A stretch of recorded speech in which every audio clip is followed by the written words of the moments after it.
It's never been translated into English. Okay, so here it is. It's going out to more than 127 countries around the world the first time, and here it is. So it describes this ceremony. I won't read the whole thing because I want to get to some other things, but it talks about them fasting, and then it says the rabbi will, and it says one of the part of the ceremony is they stand up to their ankles in water.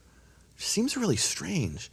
And it talks earlier in the ceremony, they reveal the name over water. There's a strange ceremony taking place related to water. They're immersing in water and they're standing in water and so what does this mean? So it says as follows. It says, the rabbi will then open his mouth after all this preparation in awe and say, blessed are you, and then he speaks the name. Yehovah, our God, King of the universe, Yehovah, God of Israel, you are one and your name is one. And Michael, you are one and your name is one. That's a reference to Zechariah 14, verse 9. Michael, you asked me the other day, we were discussing this beforehand, you asked me, so when was, one of the first times you became aware of the issue of the name? And one of the things I've shared in the past is Zechariah 14:9 was a verse that was burned into my heart early on. It's actually the closing verse of daily rabbinical prayers that I grew up with. And I got to be honest, Michael, the rabbis have daily prayers that I was expected to go to. Sometimes I only came at the end. I was bored during these prayers by rote, but I always loved that prayer at the end. And it's the verse in Zechariah 14:9, and I still remember it as the song I heard in the synagogue. Can I sing it for you? Please do. So in Hebrew, and remember, in the synagogue, the tradition is don't speak the name Yehovah, speak it as Adonai. So that's how I remember it. Mm-hmm. But the verse was, Vahaya Adonai. This is the closing part of the entire long 45-minute prayer service, and on Shabbat, like more than 40, like a long prayer service. It'd be like 2 hours. Vahaya Adonai lemelech al kol haaretz bayom hahu yihyeh Adonai echad ushemo echad, and it shall come to pass that Yehovah will be king over the entire earth. And on that day, Yehovah will be one, and his name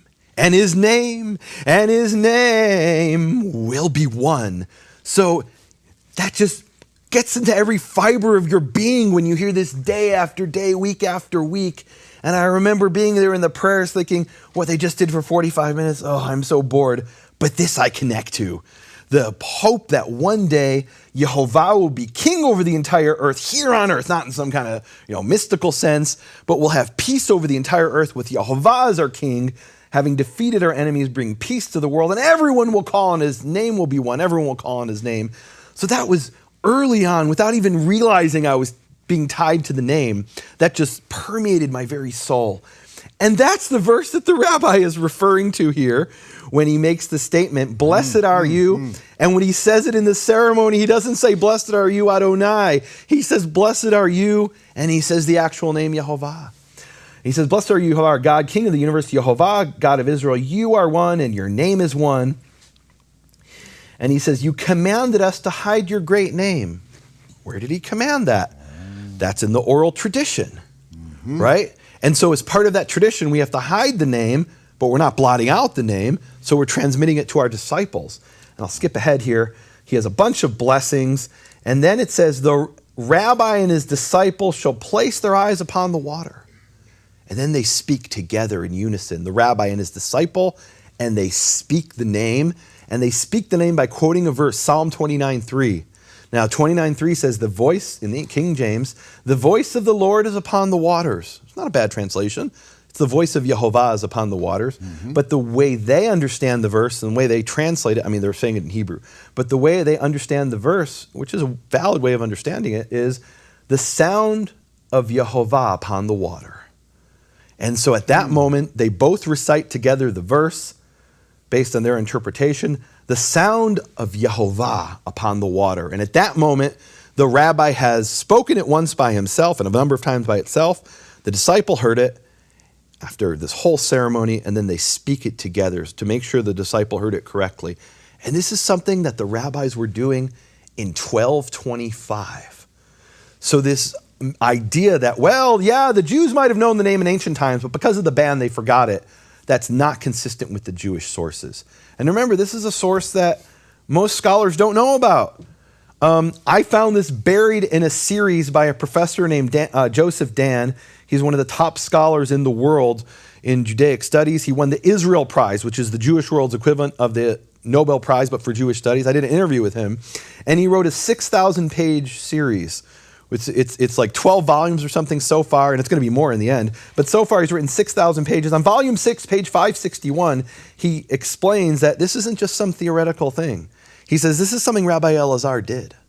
This is an actual ceremony that this rabbi participated in, donned white clothes and dressed, having immersed in water, and then he revealed the pronunciation of the name to his disciple. So what that tells you is we don't need to go to the Gnostic sources or pagan sources or Christian sources who didn't know Hebrew or Latin sources. We have rabbis who knew the name. Now, I could stop here, but there's another source that confirms this. And this is a source that was written in Hebrew around the year 1450 by a little-known rabbi in Jerusalem named Joseph ibn Sayach. And he wrote a book that's never been printed, even today. So if you wanted to read this in Hebrew, there's only one place you can find it. And I actually have here the manuscript, a photo of the manuscript. And I've actually highlighted the section I'm going to translate now. But here's the section from the manuscript. And this is interesting, this manuscript. This is the copy written by Joseph ibn Sayach.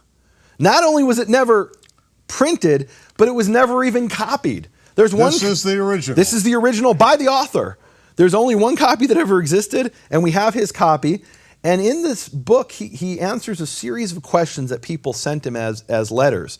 And they would include a little bit of money, right? They'd send an email, basically, but it would, a scroll, and they'd send some money with, and they'd say, look, Rabbi, we have a question. We need you to give us a binding answer. We have a problem in our community, and this is question number 43. I don't even know what question 1 through 42 are, but, there's about 100 questions or something in this book. It's very common. There's thousands of Jewish books like this. Many of them have never been printed.